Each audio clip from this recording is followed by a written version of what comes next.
We zijn nu in het Keramiekmuseum Prinsessenhof. En het Keramiekmuseum had een hele speciale uitstalling. Die heet over scherven en geluk.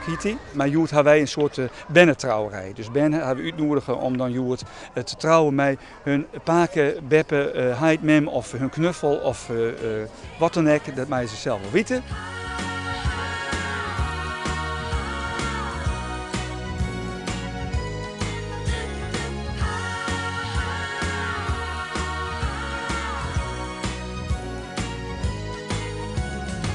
Ik ga met David trouwen.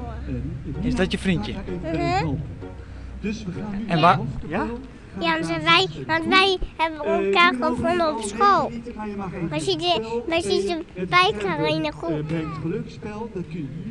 En wat vind je nou zo leuk aan David dan? Nou, dat hij grappige grapjes heeft. Ja, en die er ook. Maar waarom wil je nou graag trouwen? Nou, heel goed, uitstekend. omdat we zo verliefd zijn. Ja? Ik heb een kadrilletje en dat gaat over verliefd zijn.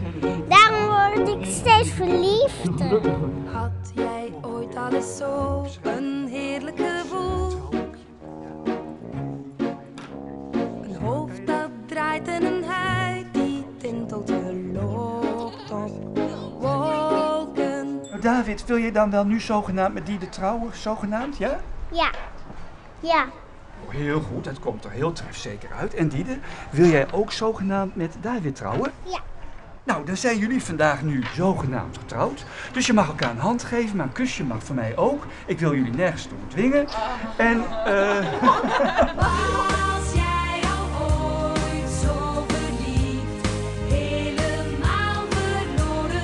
Was jij al ooit zo verliefd, tot over je oren? Nou, het voelt van in onze hart van boem boem boem boem boem boem. Ja. Wauw. Dus komt omdat wij verliefd zijn. Ja? Ja. Dus jullie gaan nu voor altijd bij elkaar blijven? Ja.